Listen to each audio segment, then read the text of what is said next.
Welcome back to Branch and Bloom. I am coming at you in a bit of a different format this week because we mentioned in our last episode that we are preparing food beforehand. This is a big part of getting ready for the holidays for us. And so I'm going to bring you with me, show you what that process looks like, how I get my thoughts organized, how I get things down on paper, and how I begin to prepare the food that we're going to feast on come Christmas. So I hope that you will join me, settle in, grab a hot cup of cocoa or coffee or tea, and let's get cooking. Now, the very first thing I knew I wanted to do was spend a lot of time, poring over my very favorite cookbook that I use all throughout the year, and that is Danielle Walker's Celebrations Cookbook. I spent most of my time in the Christmas section, of course, and when I came upon a recipe I knew I wanted to use, I wrote that recipe down underneath its corresponding header, which were the names of the family gatherings.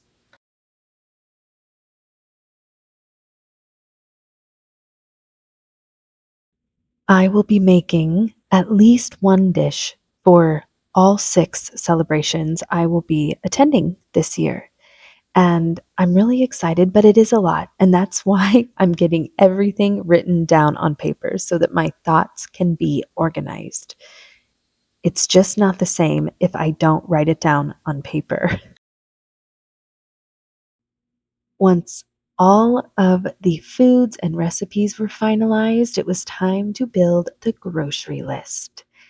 I opted for Walmart pickup for this particular grocery run, and I do not at all regret the little bit of help that gave me because it is going to be a marathon this week, getting all of these foods prepped and ready. And to be transparent, it really took me a few hours to get all of my recipes finalized, to put together the grocery list, and then to schedule when I wanted to make each dish in advance.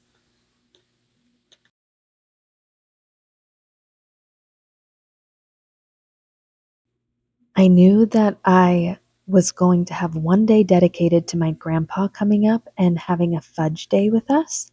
And I also knew that one morning was going to be taken up with my son getting his braces off. So, between the rest of the days, I spread out all of the things I wanted to have made before any family got into town.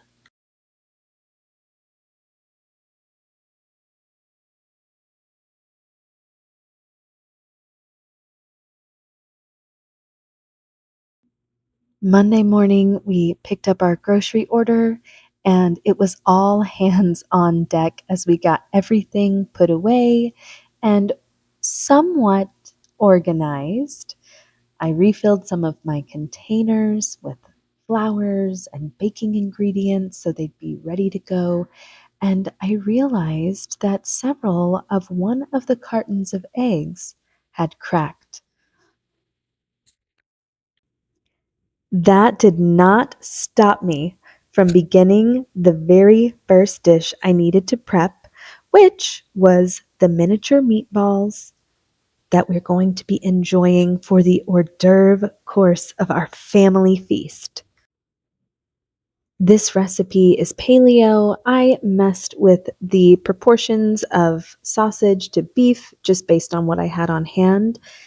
But the general recipe is 2 pounds of ground beef, 2 pounds of Italian sausage, 3 eggs, a cup of almond flour, a tablespoon of garlic powder, a tablespoon of onion powder, some dried rosemary and thyme and sage, and some salt and pepper, about a tablespoon and a half of each. You could also add some chili flakes if you want a little extra kick.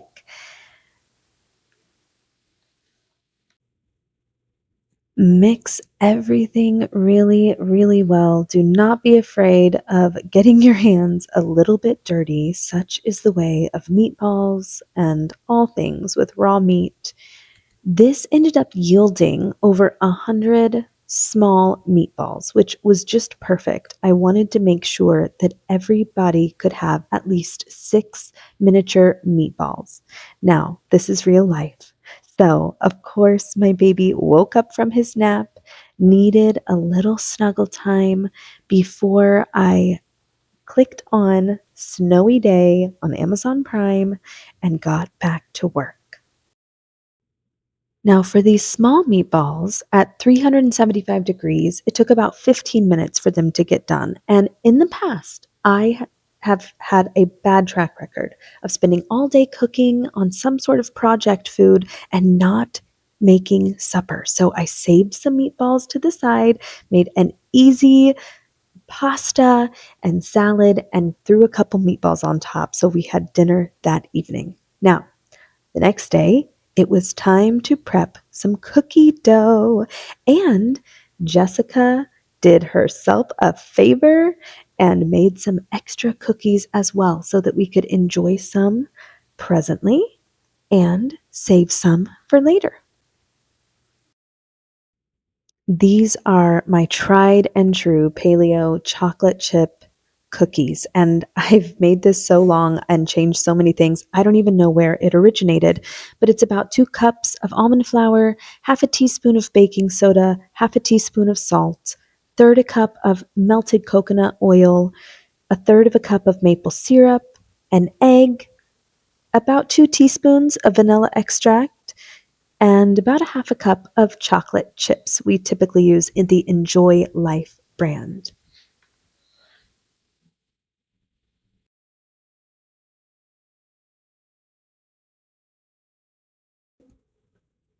As I mentioned, I saved several of these in the freezer before bagging them up. I froze them individually so they wouldn't stick together, and the rest we popped in the oven to enjoy.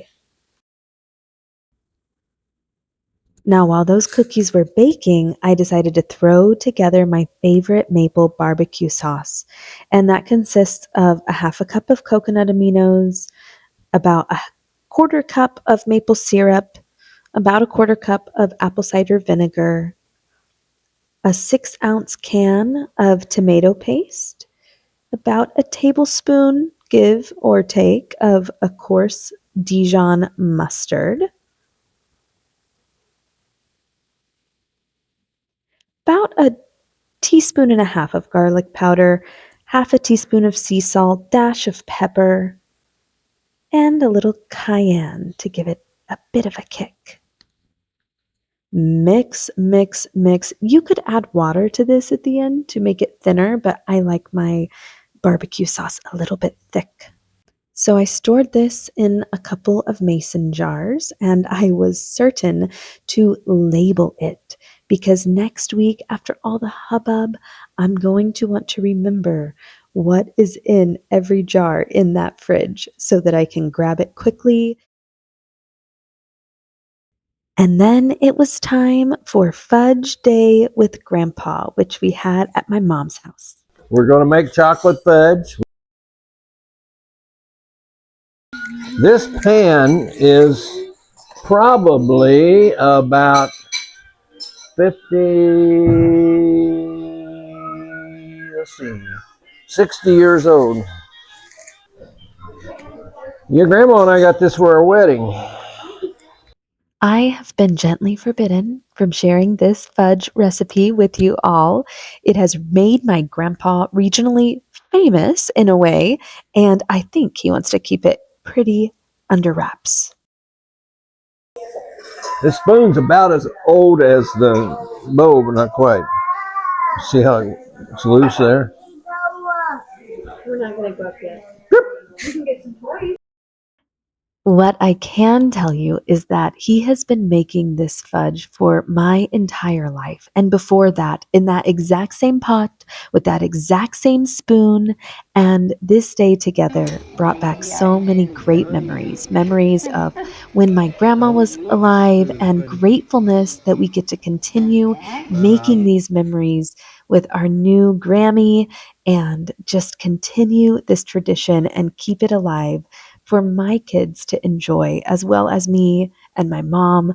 Ugh, family traditions are simply the best.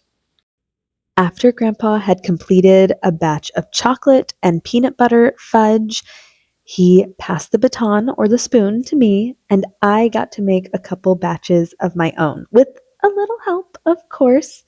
But that also was a fun moment because this is the first year that I feel like I'm really getting a grasp on the art and the science of making fudge.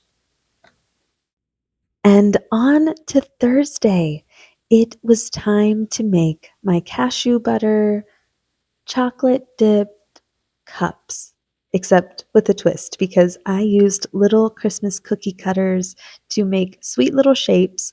It was just a combination of a nut butter, some coconut flour, butter, vanilla, and powdered sugar. I mixed those ingredients together till I got a consistency that I really, really liked. I rolled all of that into a sticky, doughy ball of peanut butter gooiness. And then with my gooey hands, I smashed it down into a disc that I thought would be about the right thickness for the treats I wanted to make. It had to go in the freezer so that the shapes would come out, but I used miniature cookie cutters to cut out a variety of Christmas shapes. I had to refreeze them again before dipping them into melted chocolate that was thinned down with some avocado oil, but they turned out. Then I popped them back in the freezer, and now they're in the fridge, stored in Ziploc bags, waiting for our feast. They turned out so yummy. We are nearing the end of the week. I'm going to make the last thing on my list, which I wanted to do at the end of this week so it would save well for next Christmas Eve, is an orange salad dressing. And I honestly have no idea where I found this recipe or if it was even a complete recipe that I found somewhere or if I kind of made it up. I just wrote something down in the midst of all my planning, and I'm honestly not 100% sure. But it requires the juice of an orange, obviously.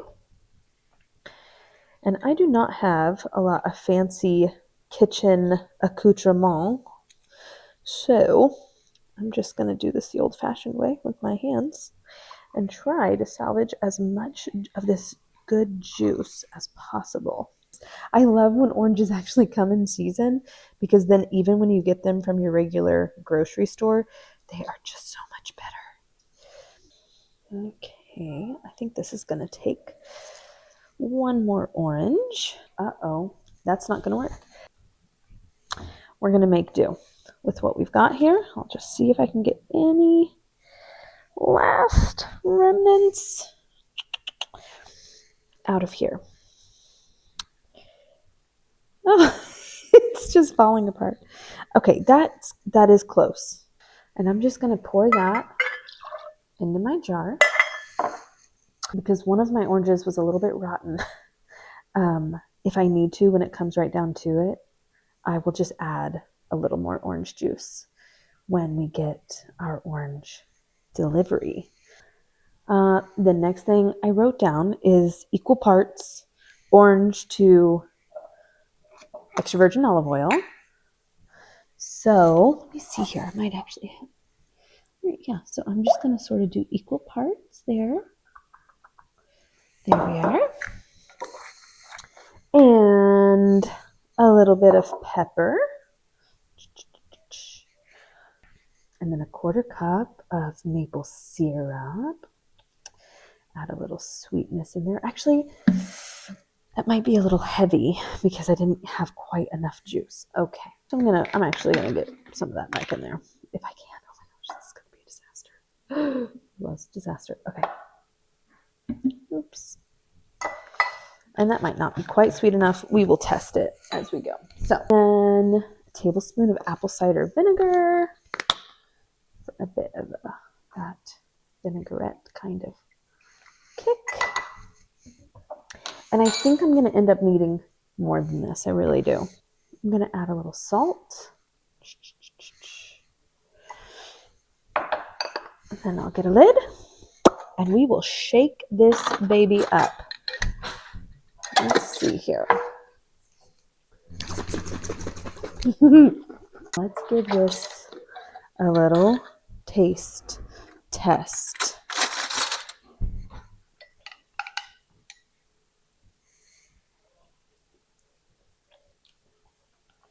That is so good. I think I'm just going to double what I have here. This is a great start, but I think I'm just going to double it. That on top of the salad that'll have the greens, the pepitas. I'll probably put a few little mandarin oranges, some cranberries, and some pecans. And that on top of there, chef's kiss. So good. So simple. Pop that in the fridge. Okay, that was the last of all of the foods that I need to make this week before we enter into Christmas week, which is so close. We had our first family come into town today, and we're looking forward to more tomorrow. And then next week on Tuesday, which is the day before our family celebrations begin, all I have to do is chop up a gluten-free loaf of bread, put it in the oven with a little olive oil, garlic powder, and salt for, I don't know, a little while on 250 degrees to make some croutons.